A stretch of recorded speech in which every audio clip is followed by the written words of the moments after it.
morning, everyone. It's Dee from CatalystEnergies. Thanks for joining me. I'm so grateful that you're here. This is the Catalyst Weekend Report for December 27th through December 29th, 2019, where we're going to take a look at the astrological forecast for the weekend to give us a heads up on what to expect, and also to kind of check in after this eclipse, this new moon solar eclipse, as we are now in eclipse season. That means that we will be experiencing a lunar eclipse with the full moon in just 2 weeks.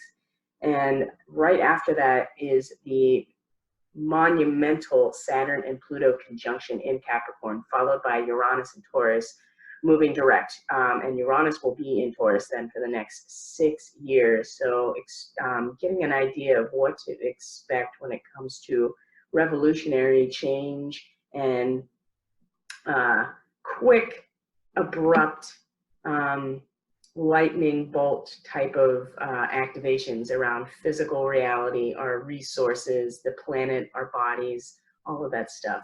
I actually already did this video once this morning and there was no sound involved. So this is take 2. And obviously there was probably something else I needed to address in this report today, which is why I'm doing it again. So we're going to start with today, the 27th, 2019. The moon is still in Capricorn, and earlier this morning she made a conjunction with Saturn and then also in Pluto in Capricorn. And I think it's worth looking at the Sabian symbols for each of these to get an idea of what it is that we're internalizing, what it is that we might be feeling about this energy. And the moon is giving us an opportunity to really emotionally process what these energies mean, because it's very close, especially where Pluto is. It's going to be the degree where Saturn lines up with Pluto in just 2 weeks. And so addressing and understanding those symbols and the archetypes associated with the degree, I think gives us a lot of insight into how to work best with them. So Saturn is at a degree right now where the Sabian symbol is a relay race. And this is the idea, this represents the idea that there needs to be a certain amount of mastery and competency within the whole team in order to succeed. With a relay race, you're only as strong as your weakest runner. And so it's the responsibility of everybody to be involved, that is involved, to be at their best in order to succeed. And so there's an amount of fitness that needs to be there, training and practice and commitment from everybody. And the moon lining up at this point today gives us an idea of how we feel about where we're at, what we're building, who we're building with. You know, Saturn is about responsibility, and it's about our karma, you know, what we are here to actually enact. And Saturn is the ruler of Capricorn. So it's very much about what are we building in the material world that is meant to last.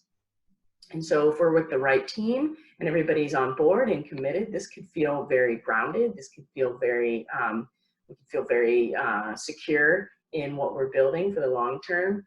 We're also taking it very seriously. But if you've ever been the person in a group project, either through work or school, where you're the one doing all the work and everybody else is kind of slacking off and letting you do it, this also feels like that energy could be very present. So if we're not in the right group, or if people are not pulling their weight, we're really going to feel that very directly, and it could feel very frustrating to us. So this gives us an opportunity to really reflect on and make sure that we're with the right people, and that we are that our team is up to the challenge and is fully committed in order to succeed.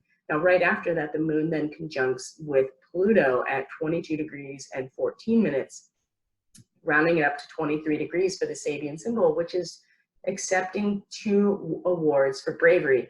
And I always am interested in the fact that it's very specific about 2 awards. I'm not really sure what that is about. I think maybe it has something to do with bringing us back to the nature of duality when it comes to physical reality.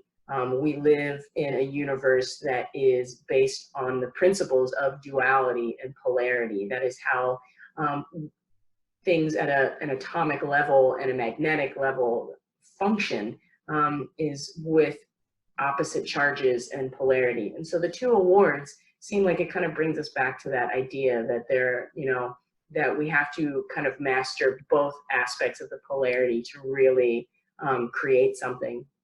And so with the moon here, she is giving us, again, an opportunity to emotionally process what it is we are letting go of, what needs to be destroyed in order to create something new, allowing us to feel grounded and secure and very serious about the awards that we are accepting. What have we let go of? You know, what defeats have we accepted gracefully? That was the previous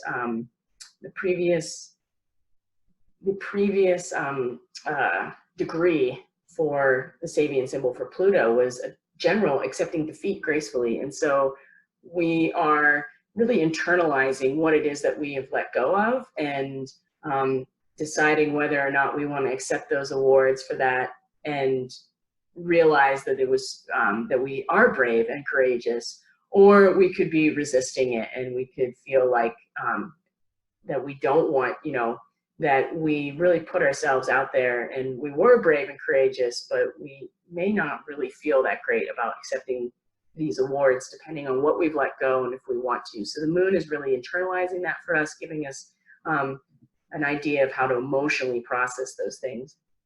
So as well today, we have the sun and Jupiter in Capricorn also conjuncting today. This is at the 6th degree mark for the Sabian symbol. And this is about competency in finding life's purpose and the satisfaction that goes along with being in control of your own destiny. The symbol itself is a dark archway with 10 logs at the bottom. It's this threshold that you can't really see through, but you have everything you need there. The 10 logs represents the resources, the physical material resources that you need to move forward. Now, if we are aligned properly, whatever that means for you, with what we're building in Capricorn and being in control of our own destiny, then this sun and Jupiter conjuncting is very fortunate. It's very abundant. It's a lot of good luck, and it's illuminating where we can expand on this for our own journey. Now, the other flip side of that is that Jupiter is also has the potential to be very dogmatic and self-righteous and impose his belief system on other people. And so with the sun and then coming around and illuminating that, if we are in that headspace, or we think that we're right about something and we believe that everybody else should have the same belief about it, the sun coming through and lining up there will still expand it and illuminate it and be abundant, but it'll be towards building something that is not for the best of everybody, but what you think is the best for everybody, not necessarily what actually is. And so as we move into, the moon is going to move into Aquarius today as well, the 27th. And I think that's really going to give us some insight on what actually is the best for everybody, because Aquarius is in service to humanity. It's the cosmic consciousness, the water bearer, bringing the water to the collective. And Capricorn is very no nonsense. It's very singular, and it's the bottom line. And depending on what your bottom line is, the sun and Jupiter can really expand on that. But if your bottom line really is about manipulating and controlling and forcing your belief system on people, yeah, sure, it's going to expand it there. But that eventually is going to, I think, blow up in your face in the next 2 weeks when we have the lunar eclipse and we have the Saturn-Pluto conjunction, which is really just taking what needs to die in terms of structures and form and institutions and solidifying that into real time with Saturn. And it's going to be a point of no return, essentially. And you can feel this building, and it will continue to manifest after the conjunction because these are huge planets and really massive energies. And so it's not like it's just going to happen on that day and then that'll be the end of it. Although something could happen that will trigger this this point of no return. But anyway, so the sun and Jupiter conjuncting today could be very auspicious and lucky and fortunate, or it could expand on self-righteous dogma that's already in place. So you really have to be mindful of where your mind is, what your belief systems are, and how you feel the rest of the world fits into that. So that's something to pay attention to. The moon is going to also, the last aspect today before the moon goes void, of course, which is in the afternoon into the evening in UK time, is going to be a sextile right here with Mars in Scorpio, and then the moon again in Capricorn. Mars has really dug up a lot, and we continue to do so. Now we're getting into these mastery degrees where we've dug up a lot. And now it's about applying the knowledge that we have that we have come to understand with digging deep and bringing the shit to the surface. So with the moon in Capricorn, this could really, Mars could really activate what it is, how we feel about what we're building, what the long-term plan is, what we're, it's about being very serious and business-minded and career-minded. And remember, the moon is very transient, it reflects our feelings, but it also reflects our moods, which change fairly regularly. And so as we're coming into the last degrees of the moon in Capricorn, having this sextile, this harmonious aspect that is in need of activation, Mars has really brought up a lot for us and has made we feel powerful and empowered, and could really allow us to feel empowered about what we're building in the long run. And I think this is a nice aspect before the moon goes void, of course. And then she comes into Aquarius this evening into the early morning hours in UK time. So as we move into, let's see here, we're going to move into the 28th, Saturday, the 28th, 2019. So now our moon is in Aquarius, and she is drawing our attention now to, our moon in Aquarius, drawing our attention now to the idea of freedom and of the collective consciousness, no judgment with a moon in Aquarius, very mentally balanced. Aquarius is fixed air, it is the most air sign of the air signs, it is very much about the upper chakras and the information coming in through the third eye. And so the moon here really give us insight into the collective consciousness. So the first aspect that she's going to make really early in the morning is a sextile. You can see right here, sextile to Chiron in Aries. And this potentially allows us to see where our wounding is, this wounded ego, this wounded masculine, this kind of tantruming child that really needs to be seen and heard. Because we're talking about Aries, which is very much about the self, the I am that I am, the ego, in not a negative way. It's just, that is what we have. We have an ego structure that allows us to survive as conscious beings. The moon in Aquarius can really see that without any judgment and accept it and allow and free us from it, provide a pathway to freedom from that wound, because it's ultimately something we need to let go of in order to heal whatever that wounding is for us. And that has to do with where it is in your natal chart and how it aspects other things. So this is why it's really important to not just read your sun signs and horoscopes, but to actually get a reading, because everybody's chart is like a fingerprint, and it's unique to you and your process of individuation in this lifetime. And so horoscopes can give you a basic idea of what's going on, but it's so unique to you what's going on in your chart that it really actually makes more sense to have somebody read it for you. So depending on where Chiron and Aquarius are in your chart, the moon is going to give us, like I said, an opportunity for freedom, no judgment around this, and to accept it for what it is and offer solutions and offer insight emotionally about how we can move forward through Chiron. From there, the moon then squares Uranus and Taurus. And so this is kind of like a mutual reception in that the moon is exalted in Taurus. It likes to be in Taurus. And then Uranus is in rulership in Aquarius, it's home.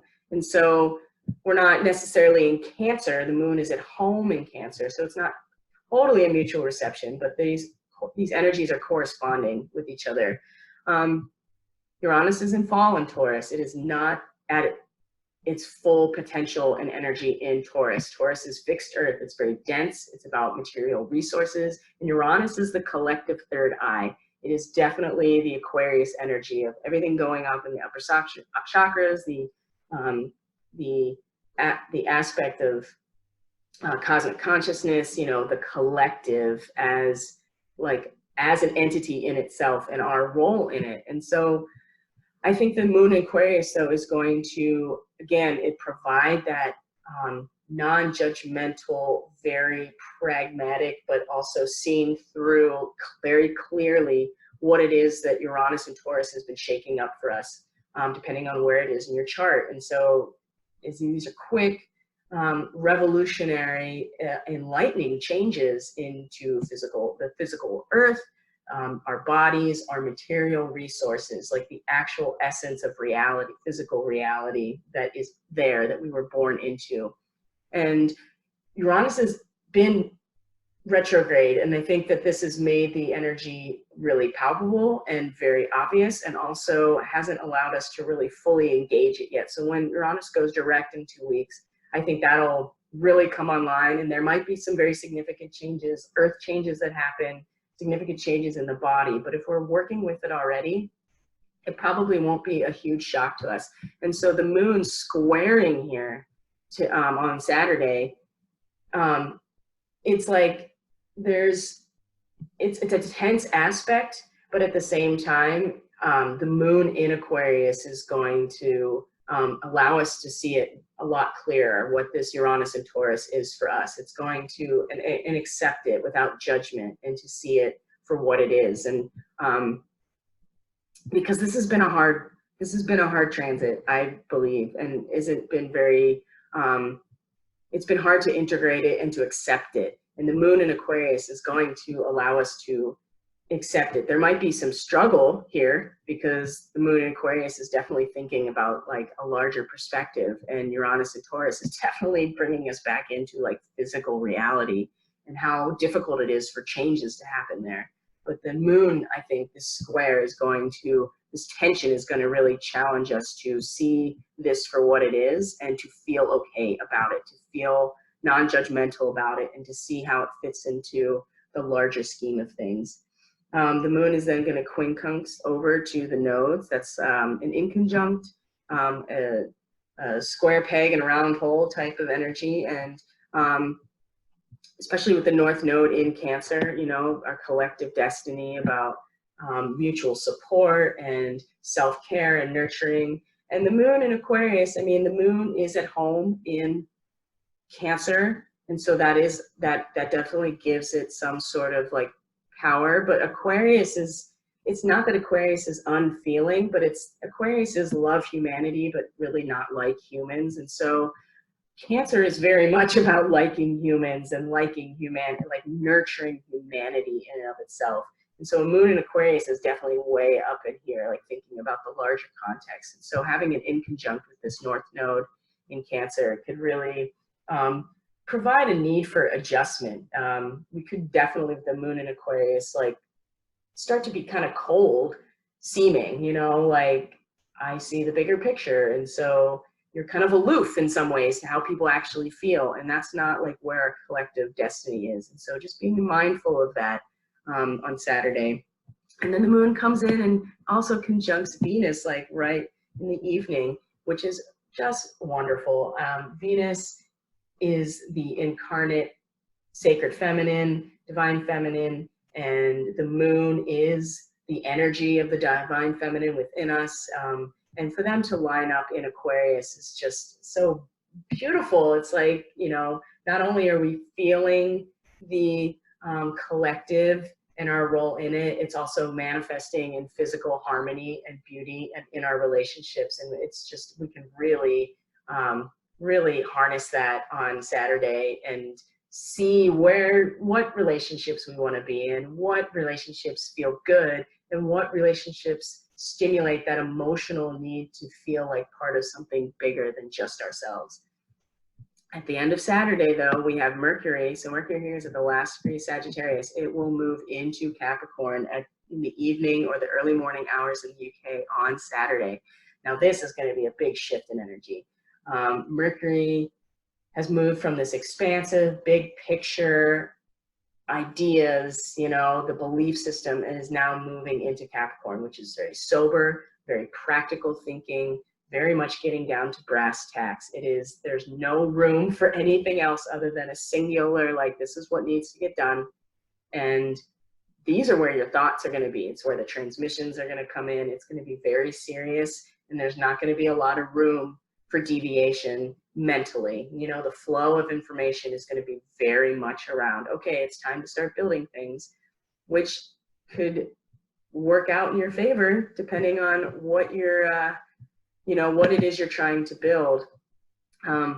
And as the week goes on, you're going to see Mercury then catch up with Jupiter, going to catch up with the Sun, the South Node, and in the coming weeks, it's going to like hit that Saturn and Pluto conjunction point as well. So that's something to keep an eye on as the month, especially as the month of January progresses. When we move on to Sunday, let's see here. Yes, we move on to Sunday. We have now Mercury in Capricorn for sure. We have the moon still in Aquarius, and there we go. Moon still in Aquarius. And my inability to, there we go. All right, so this is an interesting day. There's not a ton of aspects happening. Like, there's a lot of minor aspects, but there aren't a lot of major aspects, especially with the moon today. The moon seems to not really be doing much today. There is going to be Mercury now that is in Chiron, or Capricorn, I'm getting ahead of myself. Mercury is now going to square Chiron in Aries. Which I think is very interesting. So the image that I get of this is like when you're working with a child who's acting out for whatever reason, needing attention, drawn to him or her because of something going on and emotionally and internally, right? Chiron in Aries is kind of like a tantruming child. It's the wounded ego, right? And it causes us to act out. Now, if you've ever worked with kids and if you're a parent, you know that it's not so much the need for attention that's the issue, it's the way that it's being communicated. Mercury in Capricorn, when it relates to this tantruming child here that really just needs to be acknowledged and heard, Mercury in Capricorn is very much like, okay, well, here are the boundaries, this is what you're gonna do, and once that happens, then we can move on, but it's very staunch. It is not going to move from its position. Now, if you've ever, like I said, if you're a parent, if you've ever worked with children that are in this like zone, obviously this is a challenge to them because what they're trying to do is pull you into how they're feeling emotionally in that moment in order to get some sort of acknowledgement and validation, which is important, but what you're trying to do is set boundaries about how to communicate that. And Mercury in Capricorn is very much setting those boundaries with how to communicate what it is you need, what's going on for you, like what needs are not being met for you, and doing it in an adult, responsible way that is not about drawing everybody into your drama, whatever that is. And so it is a challenge. It's a challenge to the child. And sometimes if they're not used to that, in my experience working with at-risk youth and very, that have suffered a lot of trauma and have some serious behavioral issues, they're not used to having boundaries. So sometimes this will cause them to act out even more and to kind of just go overboard. But if you stick to the boundaries and you stick to what you say, you're creating trust, you're creating form, you're creating a communicative structure for them. And eventually they respond more positively than they would if you just give in to the tantrum. And that's what Mercury squaring Chiron here really feels like this Sunday. It's going to be a challenge, but if you hold firm with yourself, especially what comes up, you know, whatever triggers Chiron for you, if you hold firm and set boundaries about it, and trust, and set and trust. You know, it's really what it's about, is just setting up the trust that you can communicate what you need and where you need validation in a way that's very grown up and serious, as opposed to just acting out and having a tantrum. So I feel like that this on Sunday is going to become very, very, very much on the surface for us. And then the next big aspect, which is technically on the 30th, but it happens so in the evening or in the early mornings of the 30th. And I feel like this here is going to really activate it, especially too with the sun and Jupiter aligning just 2 days before, is the sun conjuncting with the south node of the moon and also opposing the north node. Now, the Sabian symbol for this degree point, we've been sitting at this degree point for a while now. And when I went and read it, it made a lot of sense as to why this energy is something we need to eventually, we've mastered and we need to step away from in order for our evolution to move forward. The image is an angel carrying a harp. So initially you think, oh, that's a really nice energy, and it's about attunement, it's about being in divine resonance, and it's about the divine being with you in whatever you're enacting or building, because we're still talking about Capricorn. So it's these overarching structures that are coming from the outside, built around us. That is Capricorn.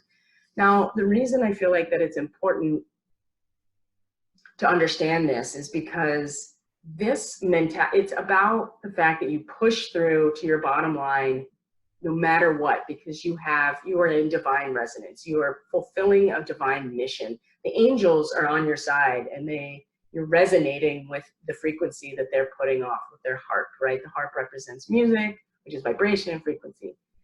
Now, this mentality has served us to a certain extent. However, it's really important to keep in mind that this idea of manifest destiny, having God on our side, being in resonance with the divine plan, has been used as justification for horrendous things throughout our history. The things that I don't even need to tell you about, but we all know what they are, and we all know that they're terrible. We can agree on that. And so the sun is going to conjunct with this point and really shine a light on that whole dynamic of what it is, what we can actually convince ourselves of and justify. What kind of behavior, what kind of structures can we justify building because we think we're on the right side, because we think we are in resonance with the divine plan. This happening Sunday into Monday, I would not be surprised if something comes up in the news about some push to create some structure, or to a new law being enacted, something critical, and something very much about creating a new structure, and the sun shining on that. Now, to work with this energy, I think it's important to focus on Cancer in the North Node here, because this is the opposition, and this is the point. It's a fulcrum point between these two aspects where you find balance. And so the sun opposing the North Node as our collective destiny point in Cancer, about nurturing and support and self-care and recognizing the source within us, not necessarily needing an outside structure to make us feel secure within, source. That would be like a church, or like the angels, or like this, galactic council type of thing, that we feel that we're on the path, on the mission.